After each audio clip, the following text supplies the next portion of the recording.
ayaw na, kapatid na, hindi na kayo umaga. Inaasahan ko na ang lahat ay susunod sa ating gagawin.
Ayan, ano daw ang gagawin habang nagtuturo ang guro? Nakikinig. Pangalawa, Bea, paano daw basahin? Pangalawa, itaas ng kanang kamay kung ang may nais sabihin o gusto sumagot. Ano daw ang itaas kung may nais sabihin o gusto sumagot? Lahat! Ano daw ang ating tatlo? Hindi talaga ay Princess, paano daw basahin? Ayan, ano daw ang gagawin natin sa ating mga gawain? Ito ito'y maging maayos? No! Yan, tama. At ngayon, magkakaroon muna tayo ng balitaran tungkol sa ating tinalakay kahapon. Maria, maaari mo ba sabihin kung ano ang pagka natin tinalakay kahapon? Ang tinalakay kahapon ay tungkol sa life cycle na mga hayop. Ayan, magaling. At dahil dyan, bigyan natin si Maria na Amazing Club. Alam niyo ba kung ano ang Amazing Club? Video! Ayan, dahil hindi ka na tutulong ni teacher kung ano ang Amazing Club. Pero ito yan, mga bata. Isa, dalawa, tatlo. Isa, dalawa, tatlo. Amazing! Ayan, sabihin mo ako, nakakalampakan si Ate Maria na. 1, 2, 3, go! 1, 2,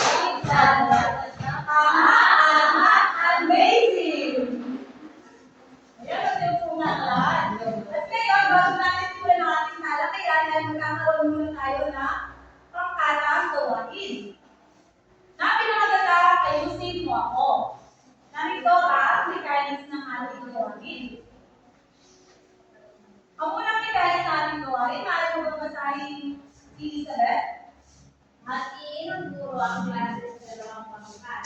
Pangalawa, ang bawat pangkat ay makakatanggap ng sobre.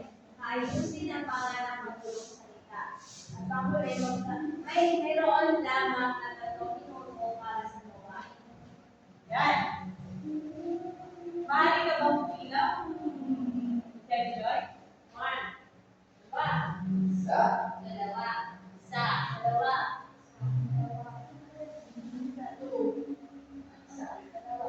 Kaya maaari makikita sa inyong grupo dito ang unang pangkat at dito ang ikalawang pangkat.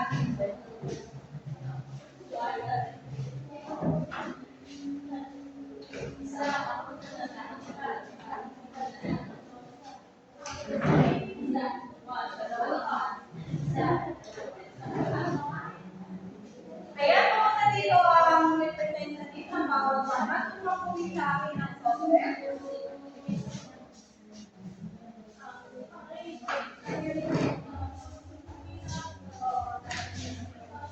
kaya maaari makikita sa inyo ang pangkat.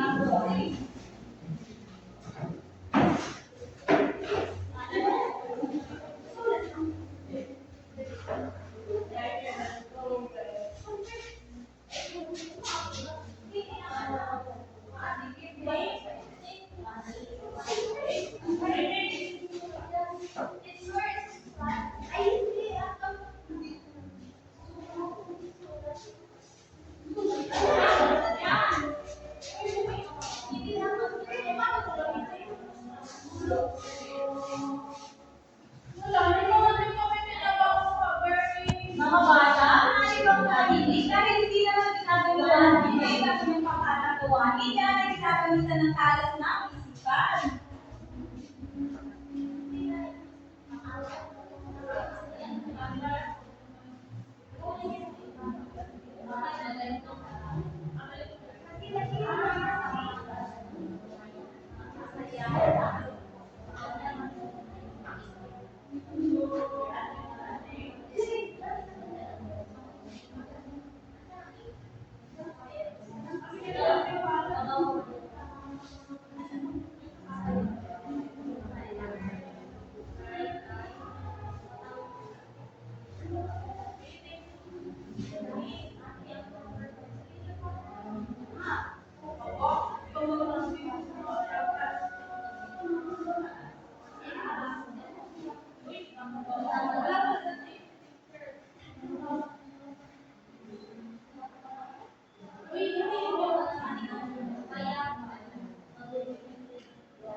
Hinihintay natin matapos ang unang pangkat.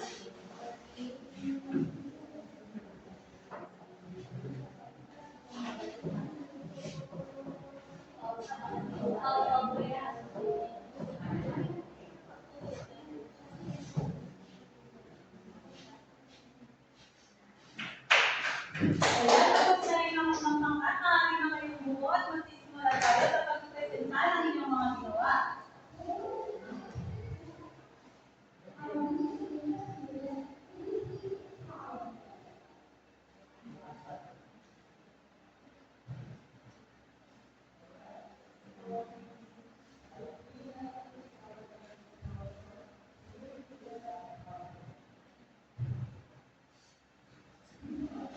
Ayan, dahil po na natapos ang ikalawang pangkat, sila ang una magrepresenta ng kanilang ginawa.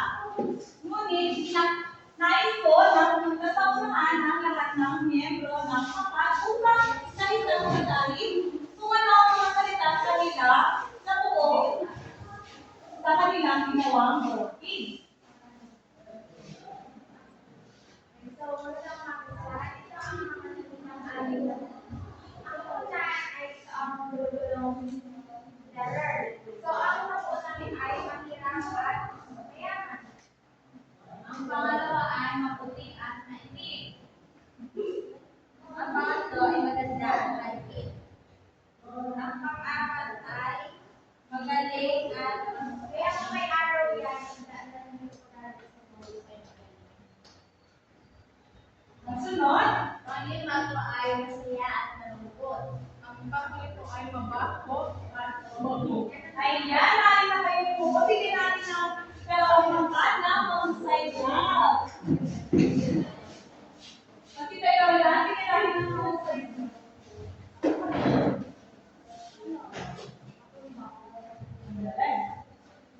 Kaya ito tumumba. Putol to. Ay, hindi. Sorry, ma'am, natumba lang. Ayan, bigyan natin ng dalawang pangkat ng mahusay class. Okay? Isa, dalawa, tatlo. Isa, dalawa, tatlo. Mahusay. Ngayon, ito naman tayo sa ikot ng pangkat. Ay, ito pumunta ang lahat ng unahan na nagsisimpa kanilang ginawa. Isa-isahin ang mga salita kanilang naayos sa kanilang gawain. Ayos ko lang, tumahimik ang dalawang pangkat upang masuot ang mga ng mga salita kanilang naayos. Ang una, ito po ang aming mga nabuong salita sa bawat mga letra. Ang una ay liwanag at dilim. Okay, dalawang salitang nabuo. Maganda at pangit. Tatlo. Okay, papawa ay kuya. Apat. Naman ay matangkad at mataas. Mababa at banda. Pagkuya at pala at ang naman po ay kayaman. Ayan, magaling. Bigyan natin ng ibang palakpak ang unang pangkat. Ayan, dahil naalis ko, buwan na mga sila, ay magkakaroon kayo ng karagdagang 10 puntos para sa bawat pangkat. Ngayon ay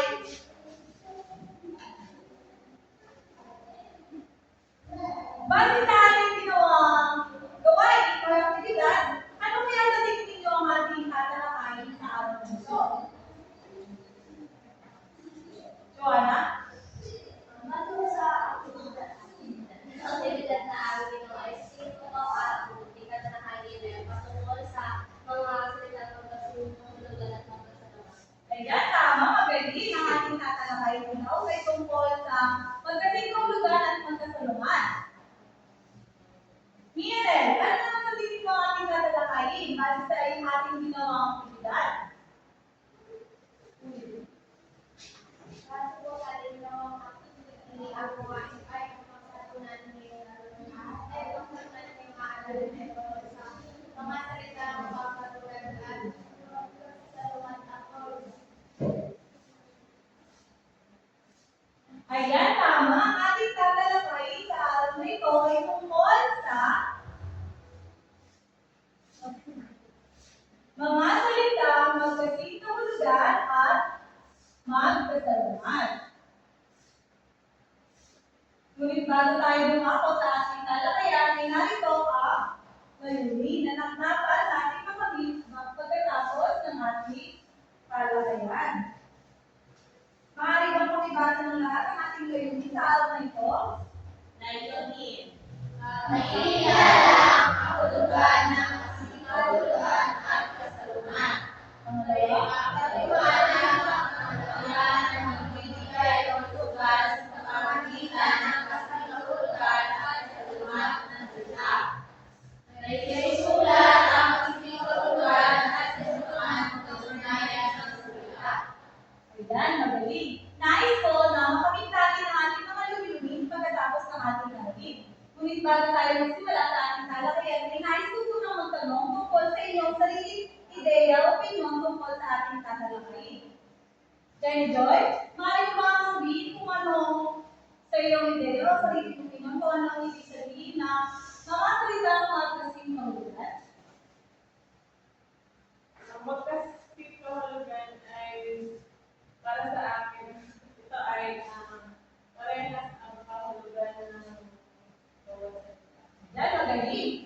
Sunod, isang naman kaya kahulugan ng magkasalungan dahil sa iyong sariling ideya, Natasha. Ito po ay mga salita na kahulugan ay Ayan, magaling. Ngayon ay dadako tayo sa ating talakayan. May papanood ako sa inyong video. At base sa sagot ni Jenny, Joy at si Natasha, ay titignan natin kung tama ba ang kahulugan ng mga salita na magkasalungat at magkasinahulugan, kung tama ba ang kanilang mga ideya at ikalabing na tuklasin ng ito. Nais ko ang lahat ay makinig at suriin ang mga bagay na meron dito sa video. Dahil si teacher ay magtatanong mamaya.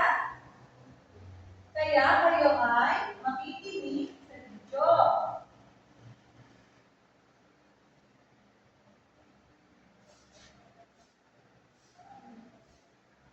Kahulugan at magkasalungat.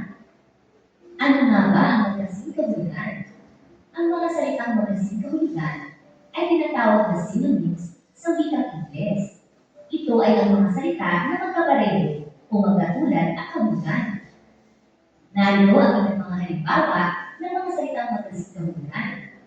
Maliit, multi.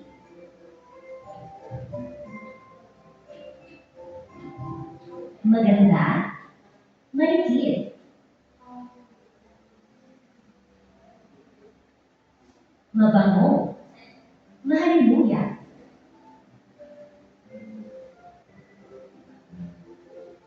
Masarap, malinamnam.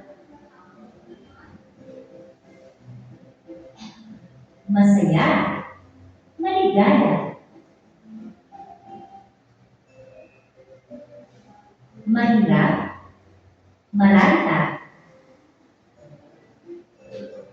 Ano naman ang magkasalungat? Ang mga salitang magkasalungat ay tinatawag na antonyms sa wikang Ingles. Ito ay ang mga salita na magkabaliktaran o kaliwa sa isa't isa ang kahulugan. Narito ang ilang halimbawa ng mga salitang magkasalungat. Maliit, malaki. Mainit, malamig. Mataba, payat. Mabilis, mabagal.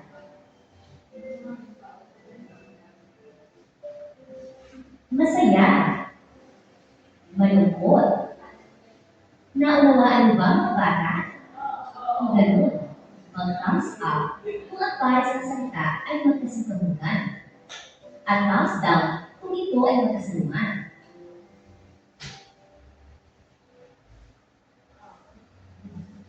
Ayan! So, nagawa niyo ba ang video na ating pinanood mga bata? Ayan! Ang mga salita ang magkasinahulugan daw, ito ay tumutukoy sa mga salita, iisa ang kahulugan. At ang salita ang magkasalungat naman ay mga salita ang magkabaliktaran o kaliwa sa isa't isa ang kahulugan. Ngayon ay nais ko magbigay kayo ng isa-isang halimbawa ng magkasing kahulugan at magkasalungat na wala sa ating pinanood na video. Magsisimula tayo kay Melody. Salitang magkasalungat, nais ko magbigay ng halimbawa.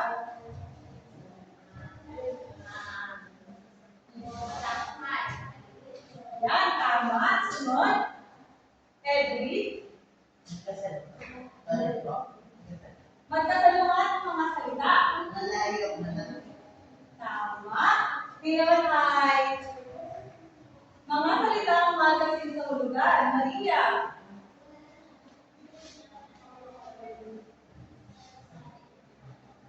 Mga salita ang magkasing kahulugan.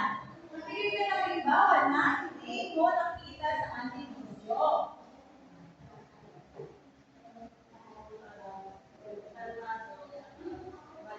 Mario, bang nakasal? Kung marinig na yung mga kakali, ano yung sinabi?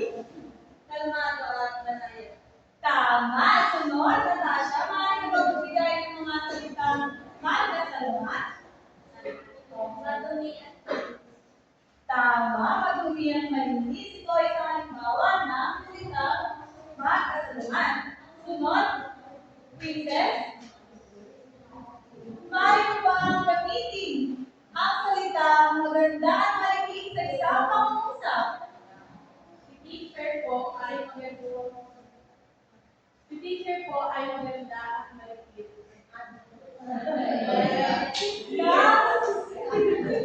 Teacher daw ay maganda at mabuti.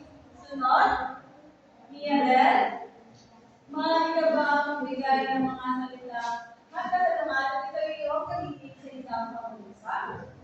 Ang mga salita o magkasalungan ay mayaman at magkasalungan, mayaman at lupa. Ang pag-uusap na gagamitan ko ay si mayaman. Si Rosa ay mayaman, samantalang si Ada naman ay Tama, si Mialet, ang kanyang pag-uusap tungkol sa magkasalungat. Ngayon ay nais ko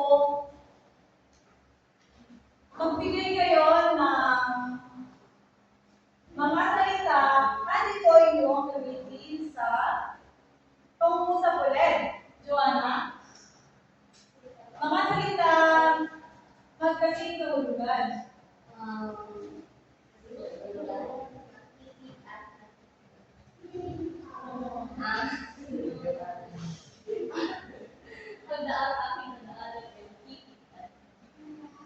Ayan, tama. At kung nagtatapos sa mga talakayan sa araw na ito. Kaya magkakaroon tayo na gawain upang mas natin malaman kung kayo ba ay natuto sa ating talakayan ngayong umaga.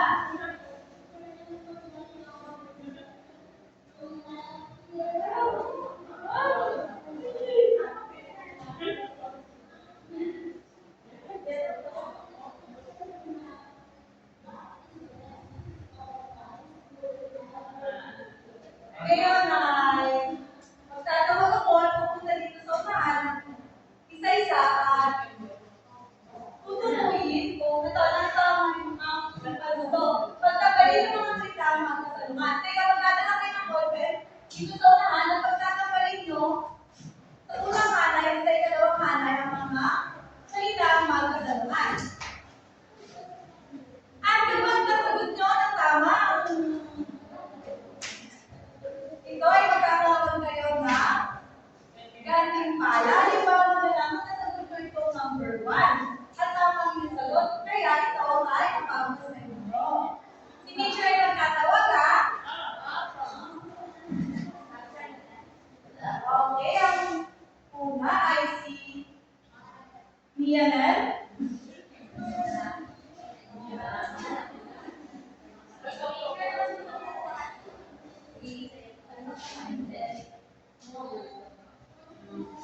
Ayan, tama si Mianel. Ang kanyang salita na ano ay masipag at tamad. Kaya, makukuha ni Mianel na gantimpala sa unang ito ang may gantimpala, Mianel. Ang ikalawa ay si Princess.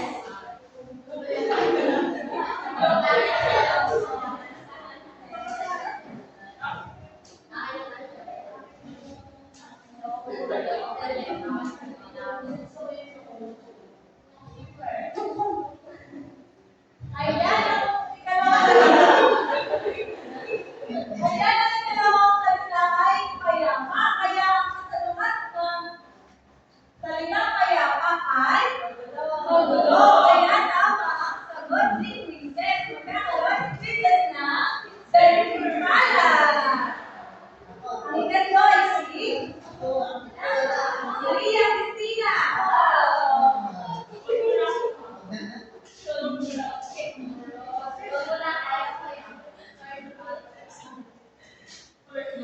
Ayan, ang ikatlong salita na pinagsasabi natin ay maburol. Kaya ang salita maburol ay kasalungat nito ay matalim. Kaya tama ang sagot ni Cristina. Magkakaroon siya ng gantimpala. Sunod, kaya si Joanna.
Elizabeth?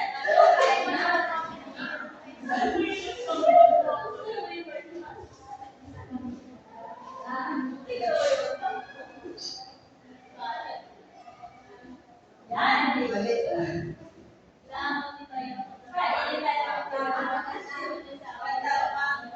Ayan. Ano ang kasaluman ng maganda mga bata? Ilan tama ang sagot ni Elizabeth? Narito ang inyong dalawang Elizabeth. Sunod na salita na. Ikawalo ay si Natasha.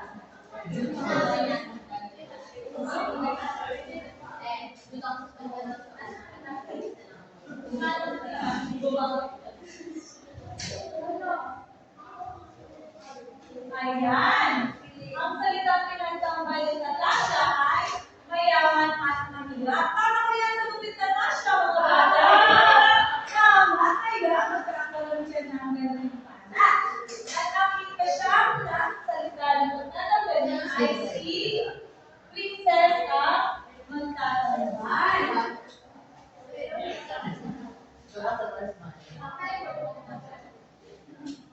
Ayan, ang salitang pinagtambay ni Princess ay matanda at bata.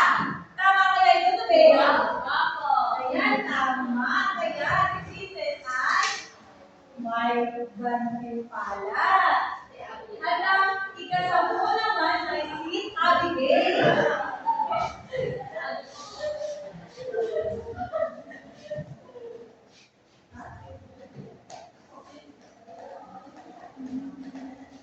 Ayan, ang huling salita na pinagtambay ay masaya at malungkot. Tama ba ito mga bata? Ito ba ay halimbawa ng salitang magkasalungan? Ayan, dahil tama magpuan ni Abigail at Gantimpala. Ngayon ay nagdako tayo sa susunod na gawain. Ito ay mga salitang magkasing kahulugan. Ngayon ay pupurihin dito kung ano ang pagkasing kahulugan ng mukha. Ngayon ay unahin natin si Jenny John.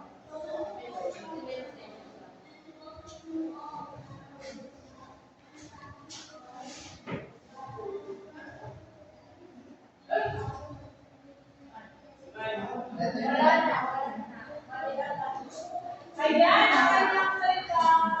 Number one na salita ay duha. Ang kasing kahulugan ng duha ng kanyang tinambal ay mahirap. Tama ba ito mga bata? Tama. Kaya may ganun pala si Jenny Joy.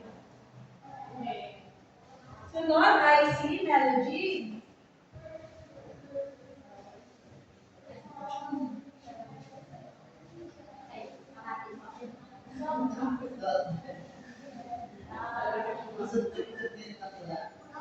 Ayan, ang dalawang salita ay sobra at labis. Sa tingin ko, pareho ba ang kahulugan ng sobra at labis? Kaya ikaw mo natawag na magkasing kahulugan? Tama, kaya makuha ni Melody ang kanyang at tatlo.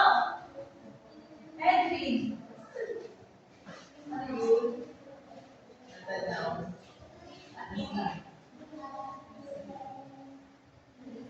Ikatlo ay natanaw at nakita. Tama ang sagot ni Edwin.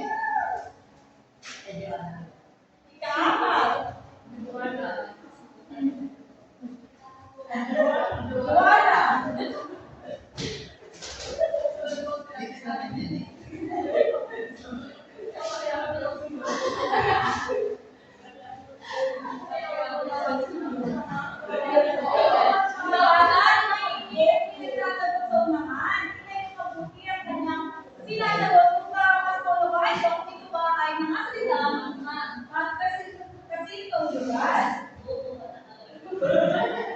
Ayan ang mga sagot ni Luana. Ito ang iyong ganun pala, Luana. Ang sunod ay si Bea. Sa ikalima,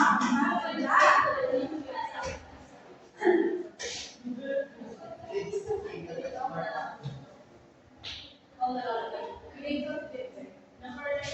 Ayan ang salitang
Kaya ang ikawalong salita ay matulin at mabilis. Ito ba ay tama?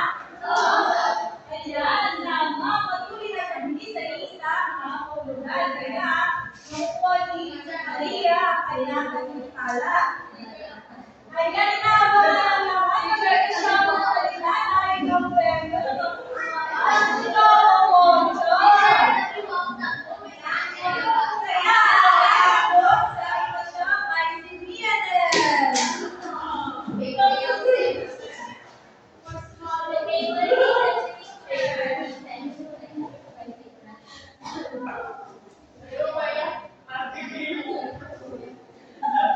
Ayan, ang isang salita ay matulin. Kaya ang kasingulugan ng marami ay ano ang kasingulugan ng marami, mga bata? Yes. Kaya si Mianes ay tama. Halika ako.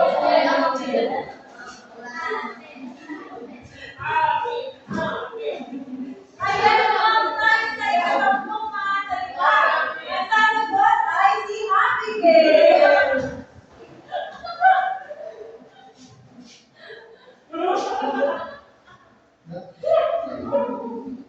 Wow.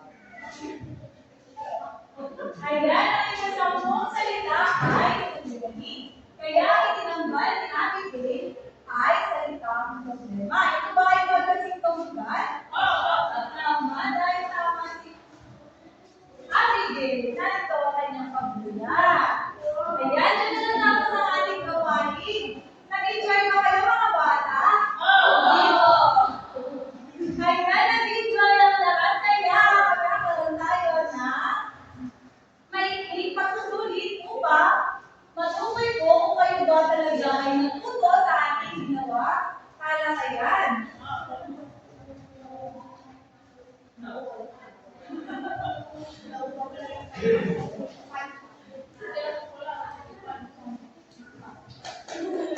Nais ko na lahat ay kumilit upang makapag-focus ang lahat sa pagsagot at gusto mo gawan ang bang nasa pagsusulit.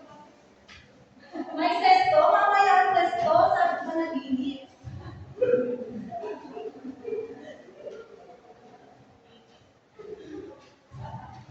Ayan, ay wala akong kayo. Limang minuto upang sagutan ang inyong may pagsusulit. Opo, basahin niyo ang panuto. Nakalagay sa panuto, bilugan.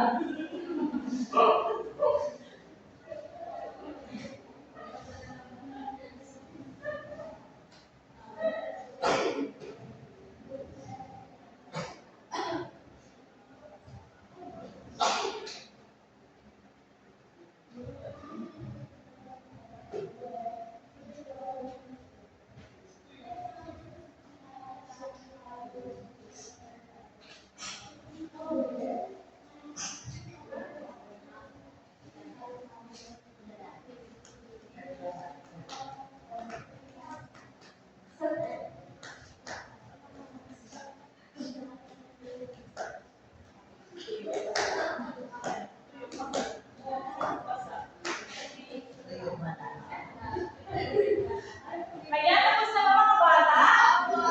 Ayan, dahil tapos na kayo, ay pwede na natin ang inyong ginawa ang pagsusulit. Joanna, mali ko ba basahin ng pangungusap? Hulugan ng maligaya. Letter B. Masaya. Masaya. Nais ko bang hindi ikaw pagbibigyan upang masugot mo naman kung alin doon ang tamang sagot? Number 1, kasi kahulugan ng maligaya. A. Malungkot. B. Masaya. C. Galit. D. Takot. Letter B. Masaya. Ayan, tama ba? Kahulugan na, kasi kahulugan ng maligaya ay masaya? Ayan, tama. Kaya ang sagot ay letter B. Kaya tumama tayo sa ikalawa. Natasha? Number 2, kasalungat ng kabagan. A. Mabilis. B. tahimik. C. makupad. D. masigla. A. Mabilis. Ayan, tama ba ang kasulungan ng kabagan ay mabilis?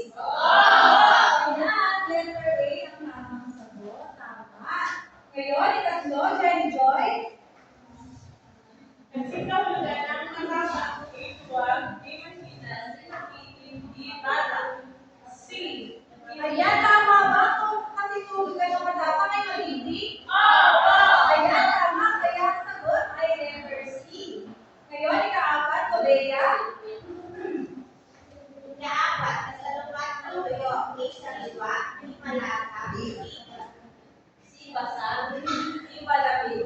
B. C. Tama ba? Ano naman ako? Ayan, letter C. Yun? Ayan, letter C ang tamang sagot. Kayo na ako tayo sa uli. Pamunta ang number 5. Maria, malit pa ba tayo number 5? Kasi kahulugan ng sapa. A. Magkakakulaan. B. Mabagal. C. Sinungaling. D. Masakit. A po. Ayan, letter A. Tama ba na ang kasihulugan ng